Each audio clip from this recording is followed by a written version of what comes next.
আসসালামু আলাইকুম। একটি দুর্ঘটনা সারাটা জীবনের কান্না।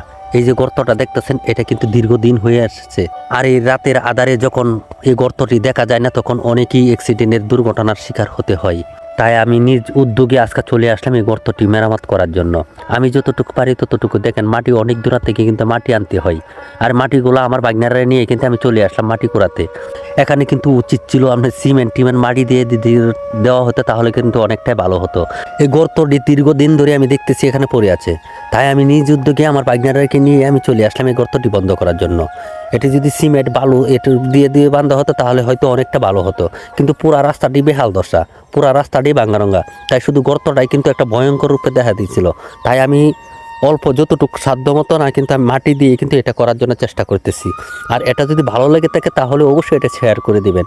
আর একটা শেয়ার করে দিলে কিন্তু আপনিও কিন্তু এটার মধ্যে সামিল হয়ে যাবেন। আর আপনাদের ভালোবাসা, আপনাদের উৎস হয়ে কিন্তু এসব কাজ করতে পারবো। আর আপনারা সব সময় আমার পাশে থাকবেন এবং পাশে রাখার চেষ্টা করবেন।